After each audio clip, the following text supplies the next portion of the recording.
A day in my life as a 23 years old full-time mom. This is my first ever mini vlog. So ngayon, samahan niyo ako sa first day of school ng baby ko. Maaga nga pala ako nagising ngayon dahil sisimulan natin sa paglinis ng bahay. Sisimulan natin ngayon sa paghugas ng mga pinggan. Habang naghugas nga ako ng pinggan dito feel ko talagang inaantok pa ako mga mamis. Pero bawal antukin. Dahil nga isa sa part ng pagiging nanay ang asikasuhin ng mga pamilya natin.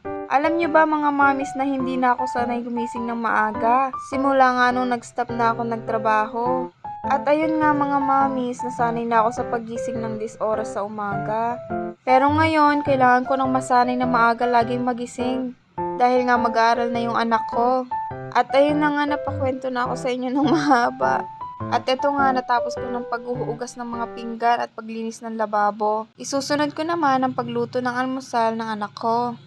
Ihahanda ko na nga ang mga ingredients. Ang iluluto ko pala ay corned beef. So ayun, for the hiwa-hiwa muna ang mami natin. Grabe naman tong sibuyas na to. Kakagising ko lang, pinapaiyak na ako. Uy, walang ganon.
Natapos ko na nga ang gawaing bahay at ipagluto ng almusal ng anak ko. Ngayon, gigisingin ko na siya.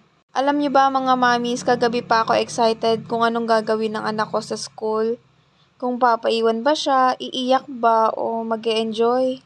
At nang ginising ko nga siya in fairness, maganda yung mood, hindi siya umiyak. Hinanda ko na nga yung table at chair niya dahil kakain na siya. At habang kakain na nga siya dyan, mauuna na akong maligo dahil alam ko sa sarili kong mabagal akong kumilos. At di ko na nga sa inyo napakita ang paglabas ko ng CR. At baka kasi magdilim na ang paningin nyo. Fast forward naman tayo mga mami, ito na, naligo ko na pala si Sean. Habang binibihisan ko nga dito si Sean at ina-imagine ko na kung ano magiging itsura niya. Ewan ko ba, ako lang ba yung ganitong mami? Malapit na nga tayo sa exciting part ang pagpasok ni Sean sa school. Ano kaya ang magiging ganap nito pagpasok niya sa school? Habang inaasikaso ko nga siya dyan, ang dami niyang tanong at sinasabi sa amin ng daddy niya. Na kapag alam daw niya yung tanong ng teacher niya, lagi lang daw niyang itataas ang kamay niya at siya daw ang sasagot. Nakakatuwa ang anak ko sa mga sinasabi niya sa akin. Tama lang yan anak para maging mataas ang grades mo sa school. So excited! Naalala ko ang ilagay yung name tag niya. Mga mamis, kung gusto niyo rin pala ng name tag, punta lang kayo sa TikTok shop ko. Nandun yung promotion video ko, i-click nyo lang yung yellow basket. Eto na nga, tapos na kami nag-asikaso, pupunta na kami ng school. Sa mga oras nga na to, excited na kami ng daddy niya. Eto nga, pabiyahin na kami ng school. Nandito na tayo, mga mamis. Alam, baby ko, big boy na talaga. For the school na ang first son. Uy, sana all naka-aqua flask.